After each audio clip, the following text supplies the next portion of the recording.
찬송가 6장 목소리 높여서를 함께 부르심으로 2023년 4월 10일 월요일 새벽 예배를 시작합니다.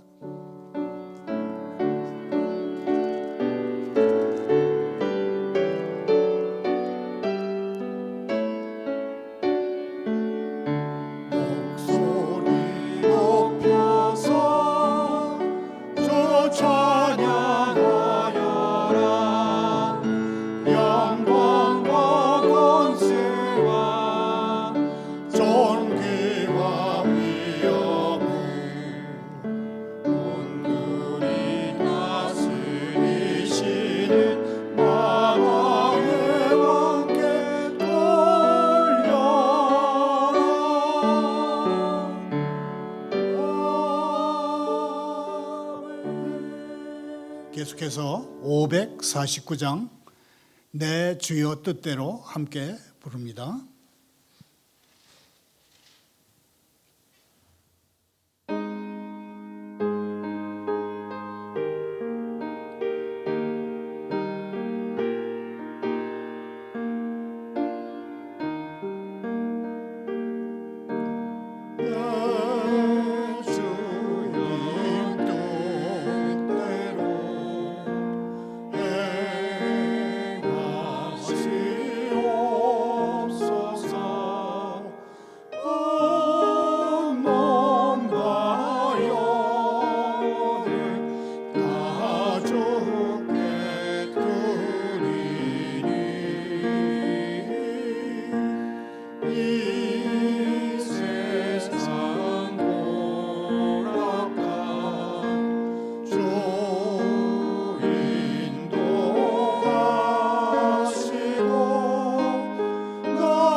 오늘 새벽에 보실 하나님의 말씀은 사무엘하 1장 1절부터 16절까지입니다. 교독합니다.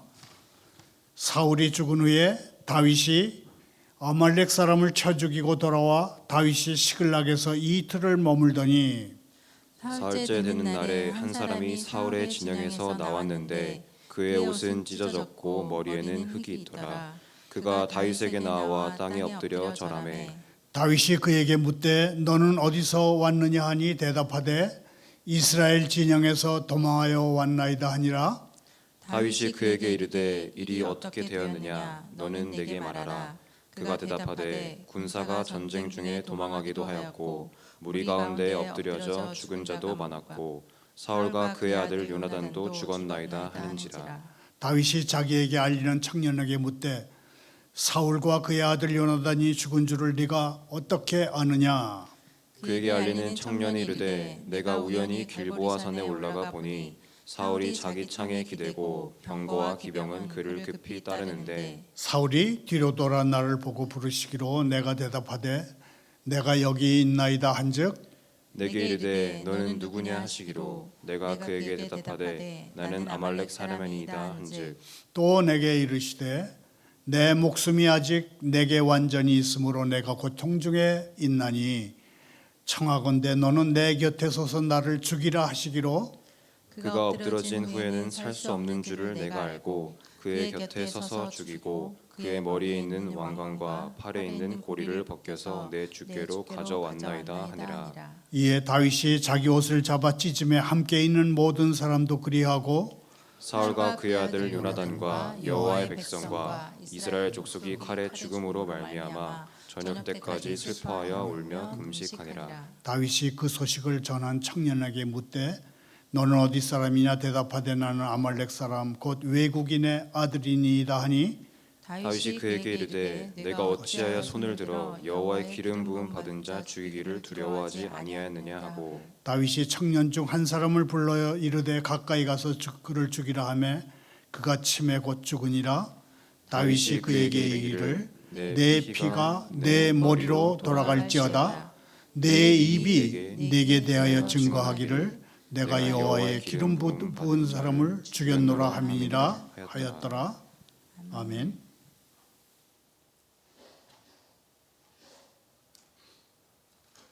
하나님 아버지, 너희를 핍박하는 자를 축복하고 저주하지 말라 하신 주님, 오늘 저희 마음에 들지 않는 사람들에게서 주님이 좋아하시는 부분을 발견하고 그것을 그들에게 말해 주도록 저희를 훈련시켜 주옵소서. 더 이상 누구를 사랑할지 어떻게 사랑할지를 저희 감정과 편견에 따라 결정하지 않게 하옵소서. 이제 구원의 학교에서 주님이 사랑하시는 방법을 배우겠나이다. 예수님의 이름으로 기도하옵나이다. 아멘. 오늘의 설교 부제목은 슬퍼하는 법 배워야입니다. 이 부제에는 우리가 슬퍼하는 방법을 배우지 못하면 우리는 점점 우리 이하의 존재가 되고 남을 하찮게 여기는 하찮은 존재가 갈 것이다 하는 그런 의미가 담겨 있습니다. 사울왕은 끈덕지게 다윗을 미워했지만 그의 미움이 다윗을 쓰러뜨리거나 속 좁은 사람으로 만들지 못하고 오히려 포부가 크고 널찍하고 넉넉한 사람이 되게 만들었습니다. 설교 중에는 전 세계 야구 선수 중에서 열성 팬을 가장 많이 가지고 있다는 미국 LA 에인저스 팀의 오타니 쇼헤이 투수를 소개하겠습니다. 그는 직업도 야구이고 취미도 야구이다 그렇게 말하는 사람입니다. 오타니 선수는 오랜 시간 한 가지 일에 몰두하는 것을 가장 어려워하는 우리 MZ세대에게 일에 몰두하면 행복해진다는 매우 세속적인 본을 보입니다. 먼저 오늘의 성경 본문부터 살펴봅니다. 다윗은 슬픔에 잠겼습니다. 왜냐하면 그는 사랑했기 때문입니다. 다윗은 비탄에 젖었습니다. 왜냐하면 그는 죽음이라는 사실에 주의를 기울일 만큼 마음과 능력이 있었기 때문입니다. 사무엘하 1장에 기록된 다윗의 슬픔의 노래는 하나님 말씀에 응답하며 살고자 하는 사람, 하나님을 풍성히 누리며 살고자 하는 사람이 반드시 알아야 할 체험에 다가가게 합니다. 어떤 철학가는 말합니다. 사람이 직면할 수 없는 것 두 가지가 있는데 하나는 태양이고 다른 하나는 죽음이라고 말합니다. 삶을 온전히 누리기 위해서는 죽음을 온전히 대면할 수 있어야 합니다. 이상하고 앞뒤가 안 맞는 말처럼 들릴지 모르지만 죽음에 완전하게 대면할 때 우리는 완전한 삶을 누릴 수가 있습니다. 온전한 삶은 온전히 죽음에 직면하는 것이라는 명제는 진실입니다. 열정적으로 산 다윗은 또한 격렬한 슬픔에 빠졌습니다. 그의 넘치는 열정과 비탄은 같은 인생관, 같은 가치관의 두 얼굴이었습니다. 다윗은 환희의 순간이든지 비탄의 순간이든지 그 삶은 다 소중하다 그렇게 여기고 산 사람입니다. 다윗은 인간의 삶 그 자체를 넘치는 열정으로 존중했습니다.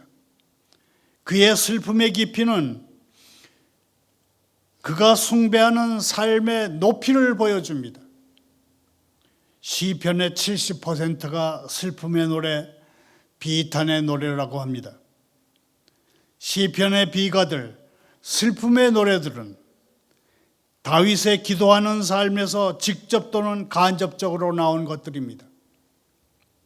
다윗은 거듭해서 상실과 실망과 죽음에 맞닥뜨렸습니다. 그러나 그는 그 어떤 고난도 피하거나 인정하지 않거나 가볍게 여기지 않았습니다. 그는 모든 것에 정면으로 대면했으며 모든 것을 놓고 기도했습니다.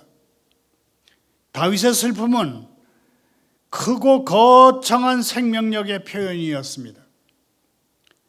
그러나 지금 우리 사회 문화는 다윗이 노래한 비탄과는 너무나도 끔찍하게 다릅니다.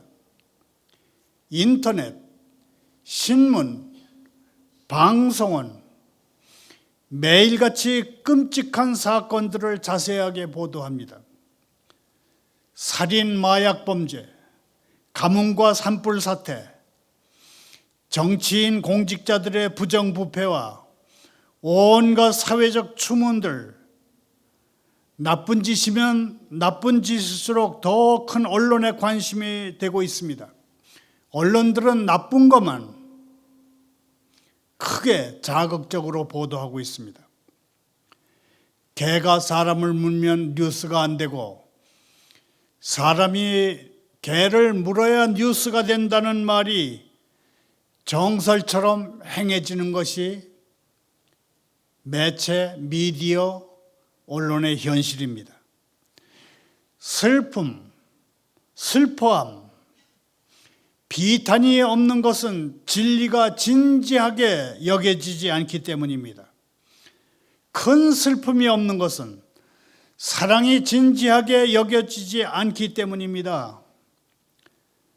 사람의 생명이 생명으로서 하나님이 주신 것이기 때문에 소중하다고 여기지 않고 사람의 생명이 생명으로서 그리스도께서 구원하시고 성령님이 복으로 주신 거기 때문에 소중하다는 생각을 더 이상 하지 않는 사람들이 요즘 우리들이라고 생각됩니다.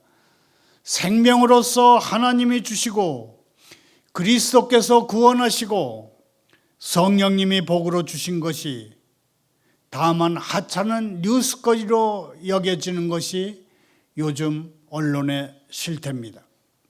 언론, 매체, 미디어 다 같은 말입니다. 언론이 다루는 생명에서는 그 어떠한 존엄성도 찾아볼 수가 없습니다. 생명을 하찮은 것으로 만들어버린 것입니다. 그러나 다윗은 달랐습니다. 다윗이 사울과 그의 아들 요나단의 죽음을 슬퍼하여 조가를 슬픈 노래를 지어서 부르고 다윗은 사울과 요나단의 죽음을 슬퍼했습니다. 사울, 고대 이스라엘의 첫 번째 왕 사울은 다윗을 미워했습니다. 죽이려고 끊임없이 쫓아다녔습니다. 사울은 다윗을 뒤쫓아가며 공격했습니다. 사울은 다윗을 속였습니다. 광야 시절 내내 다윗은 사울이 지배하는 것처럼 보이는 세상에 살았습니다.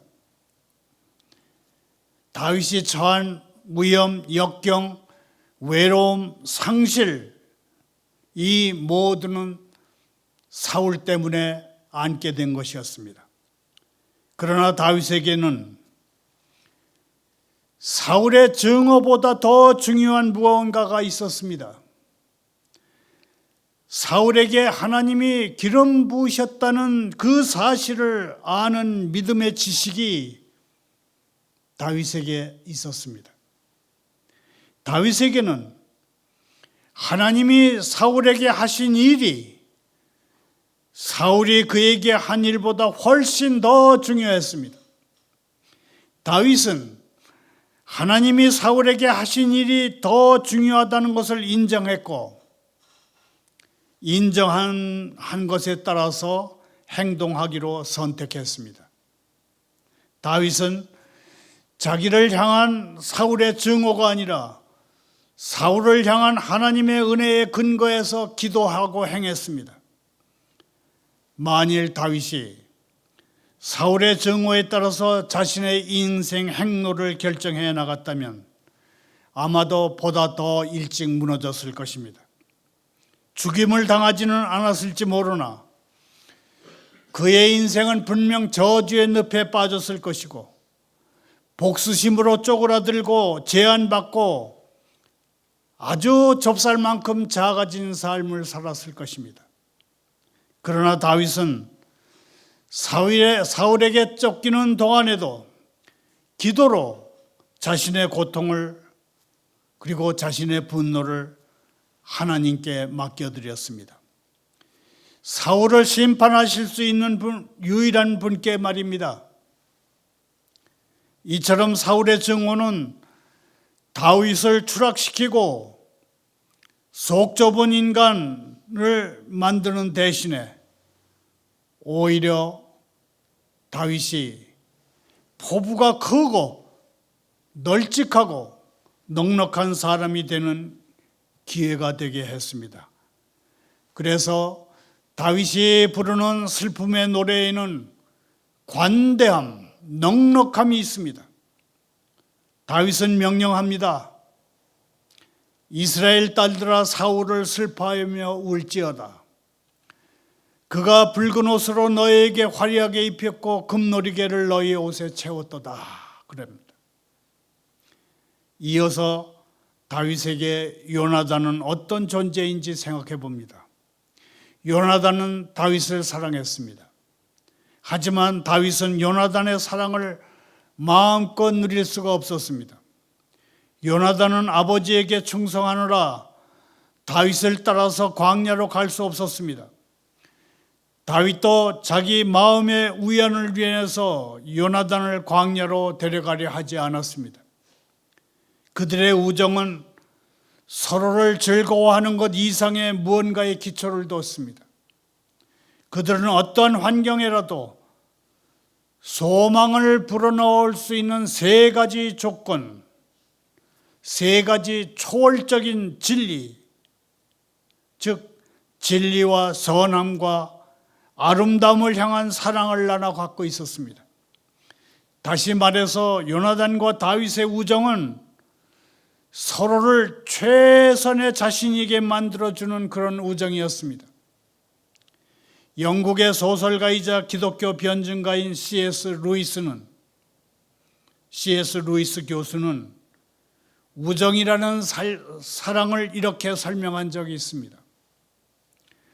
우정이라는 사랑은 본능으로부터 자유로우며 온갖 의무로부터 자유롭고 질투로부터 거의 자유로우며 상대가 요구하는 자격 조건으로부터도 완전히 자유롭다. 이 점에서 우정이라는 사랑은 탁월하게 영적이다. 천사들 사이의 사랑이 이런 사랑일 것이라고 나는 상상한다. 우정이라는 사랑이 영적이라고 해서 거기에 위험이 없다는 그런 뜻은 아닙니다.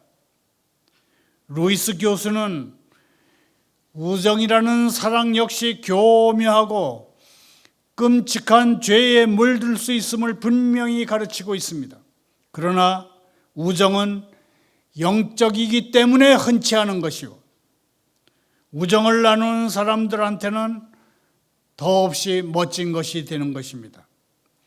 요나단의 죽음 앞에서 다윗이 부른 슬픈 노래 비가는 그 둘의 사랑이 얼마나 그의 영혼 깊숙한 곳까지 스며들어가 있었고 그들에게 소중했는지를 우리에게 잘 보여줍니다. 내 형제 요나단이여, 내가 그대를 위해 슬퍼하노라.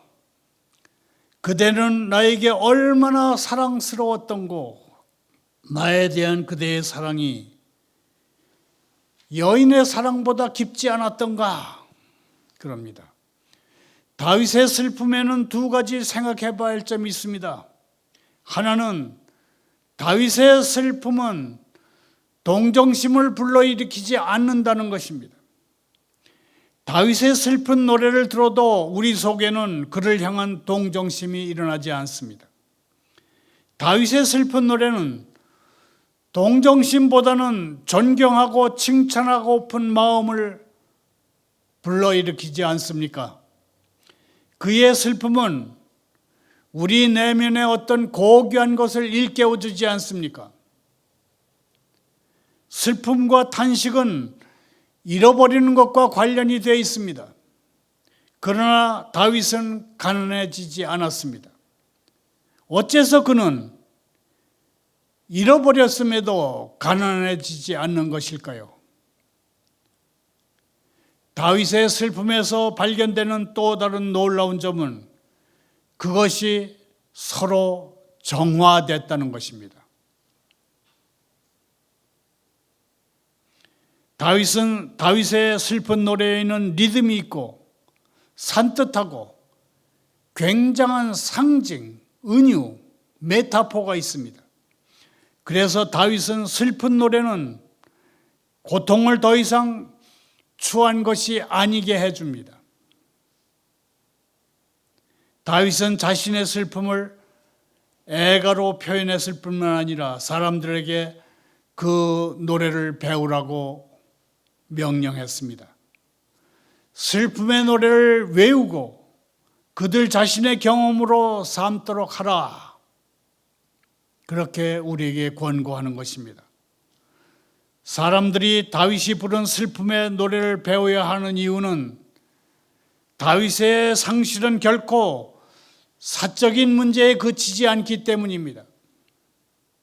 상실은 사회적이며 정치적인 문제이기도 합니다.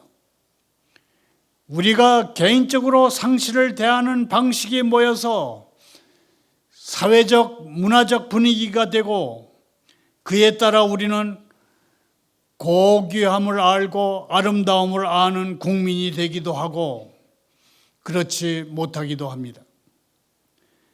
그리스도인의 삶은 이 슬픔의 노래를 배우는 것, 이 슬픔의 노래를 잘 배우는 것과 관련이 있습니다.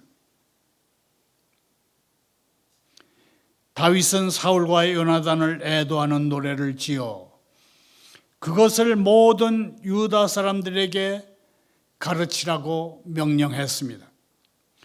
다윗은 상실에 따르는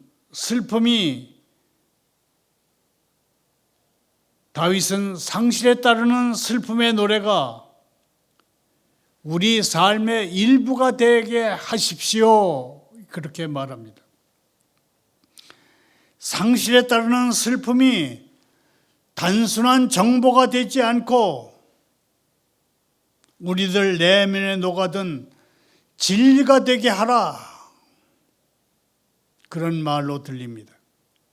우리가 성경 말씀대로 행하고자 한다면 상실에 따르는 이 슬픔을 가르치고 배워야 합니다.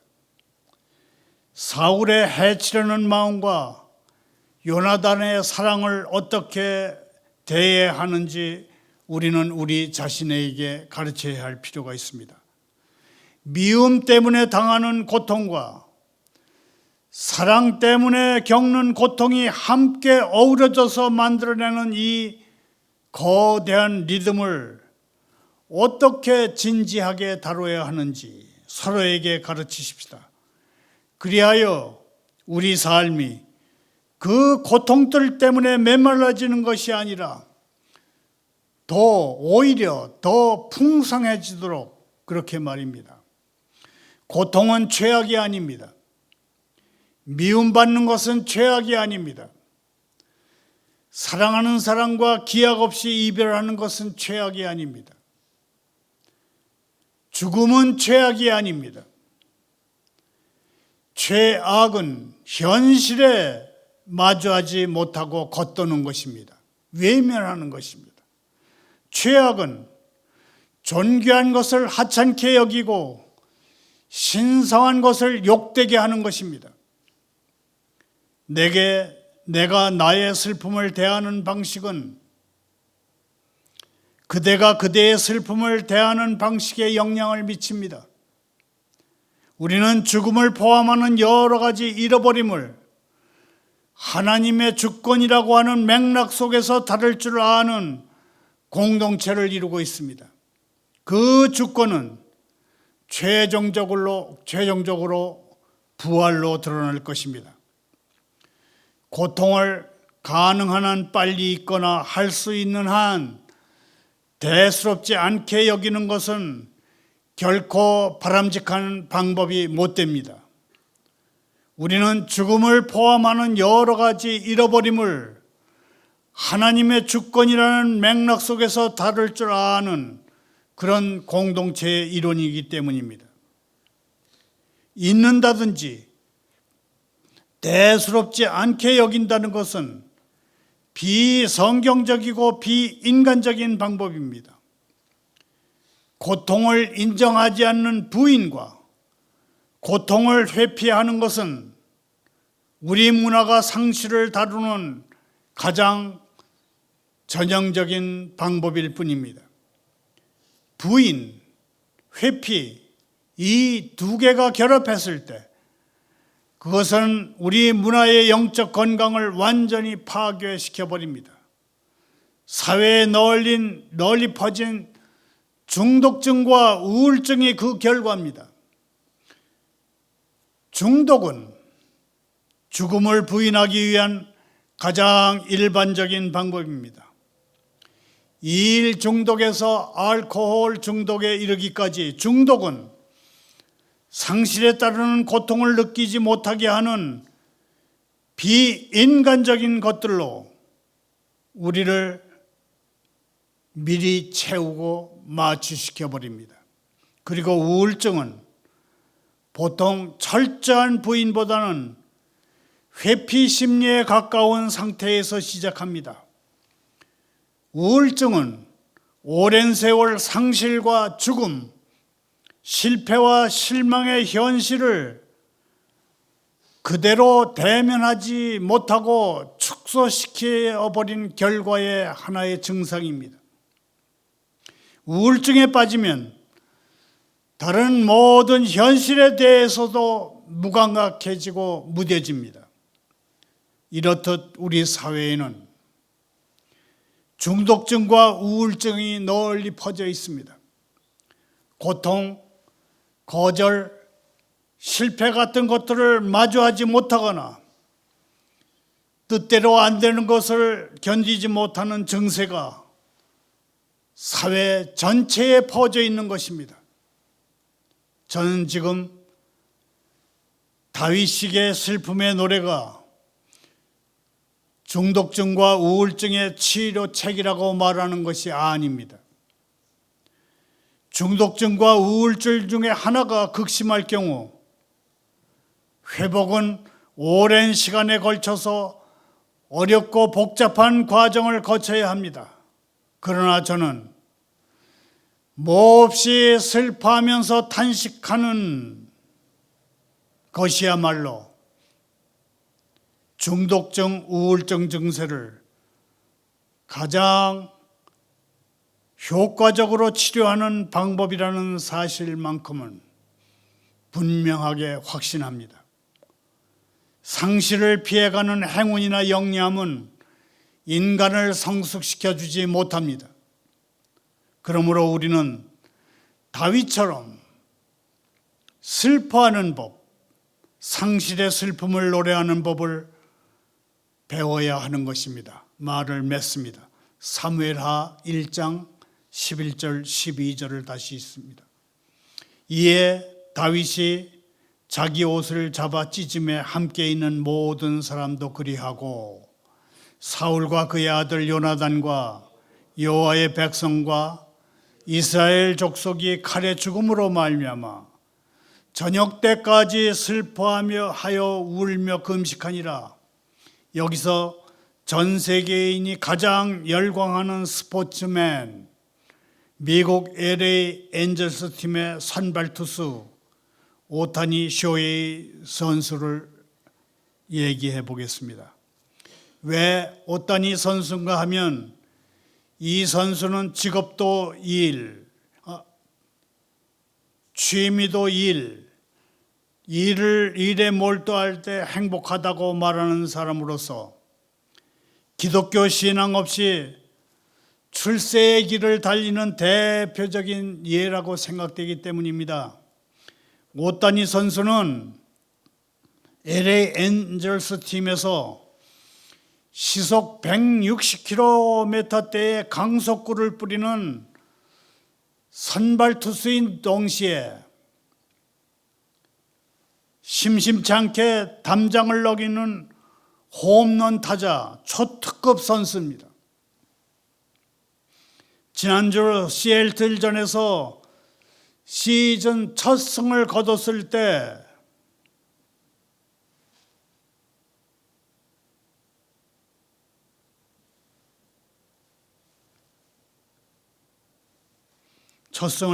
때 어떤 신문은 타자 오타니가 투수 오타니의 승리를 지켰다 그렇게 표현했을 정도입니다. 오타니 선수는 올해 국가대항전 월드 베이스볼 클래식에서 일본 대표팀이 미국 대표팀을 이기고 우승할 때 팀의 중심이었고 그 대회 최우수 선수상을 받았습니다. 전 세계적으로 오타니 신드롬이 있는 것은 그의 실력 때문만이 아닙니다. 그의 직업은 야구이며 취미도 야구입니다. 만다라트라는 촘촘하게 훈련 목표를 적은 표에 따라서 온종일 야구를 하거나 야구 연습을 하거나 야구를 잘하기 위한 훈련을 한다고 합니다. 그렇지만 그의 생활계획표에는 사회봉사활동이나 신앙생활에서 어떤 공헌활동 같은 것은 없습니다. 남이 보기에는 너무나 재미없고 단순한 인생이지만 그 자신은 야구에 몰두함으로 늘 충만한 행복 속에서 산다고 말합니다. 한 가지에 몰두함으로 행복하다는 오타니 선수는 한 가지 일을 오랫동안 하지 못해야 하는 우리 30대 청년들에게 부정적이든 긍정적이든 어떤 의미에서든 어떤 깨달음을 주고 또 이 선수에게 복음을 전해보면 어떨까 하는 그런 생각에서 이 선수를 잠시 소개했습니다. 다시 성경으로 돌아옵니다. 다윗이 사울왕의 죽음 앞에서 슬픔의 노래를 부르는 모습을 놓고 어떤 학자들은 다윗은 정치적인 수단꾼이요 계산에 빠른 사람이라고 비판합니다. 비가를 부르는 것이 다윗이 취할 수 있는 최고의 이익을 약삭빠르게 챙기는 정치적인 쇼라고 본 것입니다. 이미 사울은 죽고 그의 왕관이 자기의 손안에 들어온 상황에서 다윗이 기쁜 내색을 드러내봤자 더 이상 얻을 것이 없다는 계산이 있었다는 것입니다. 차라리 백성들 앞에서 선왕의 죽음을 슬퍼하는 그런 모습을 보이기로 결정했다는 것입니다. 뿐만 아니라 왕관을 들고 온 아말렉 소년을 처형함으로써 여호와의 기름 부음 받은 왕의 몸에 함부로 손대는 행위를 금지하는 한편 앞으로 자신의 정권에 도전할 사람들에게 강력하게 경고한 것이다. 그렇게 주장하기도 했습니다. 하지만 이런 결론은 지나치게 비판적이며 부정적인 것입니다.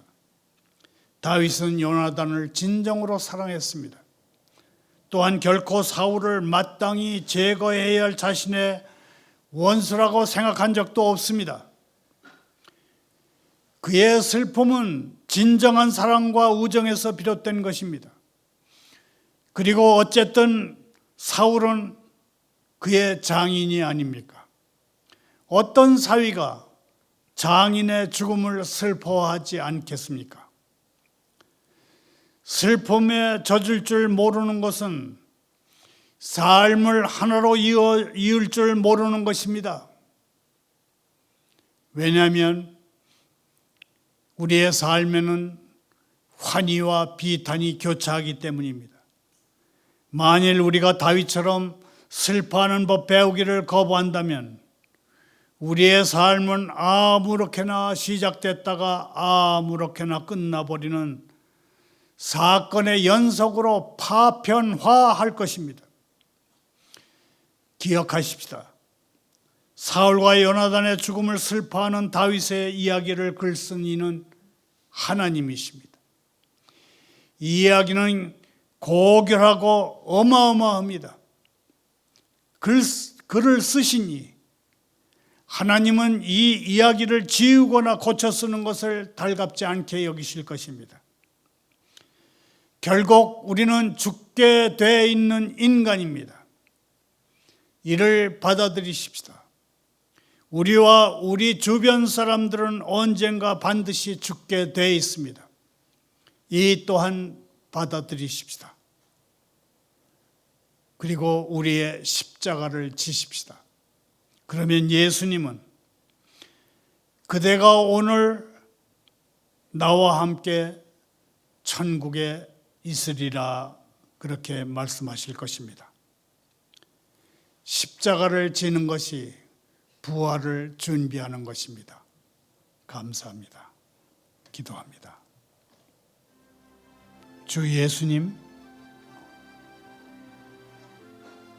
주님이 세상에 계실 때 그러하셨던 것처럼 상을 당한 집을 찾아 주옵소서. 고아들의 아버지가 되어주시고 홀로 된 여인들을 돕는 재판관이 되어주셔서 그들이 마치 주님의 거룩한 처소에서 보호받는 것처럼 살게 해 주옵소서. 세상의 아버지와 어머니가 어쩔 수 없이 자식을 버릴 때에는 주님이 직접 거둬주시고 사생아라는 이름의 고아처럼 살게 버려두지 마옵소서. 예수님의 이름으로 기도하옵나이다.